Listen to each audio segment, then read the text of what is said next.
বিভিন্ন জেলায় সেই খুনি হাসিনার দোসরেরা আবারও তাদের কার্যক্রম চালু করছে এবং আমাদের বিপ্লবীরা যখন তাদের কার্যালয় পরিচালনা করতে বাধা দিচ্ছে, তখন আমাদের সেই বিপ্লবীদেরকে বিভিন্ন রকম ট্যাগ দিচ্ছে।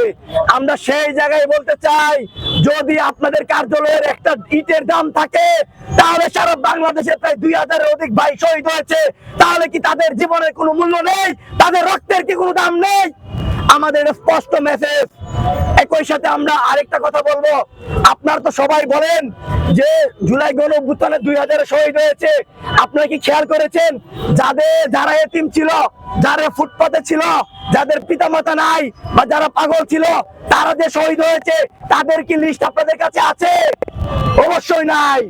আমরা বলতে চাই, অসংখ্য শহীদ হয়েছে, অসংখ্য আহত হয়েছে, কাজে এখানে আমাদেরকে ট্যাগ দিয়ে থামানো যাবে না।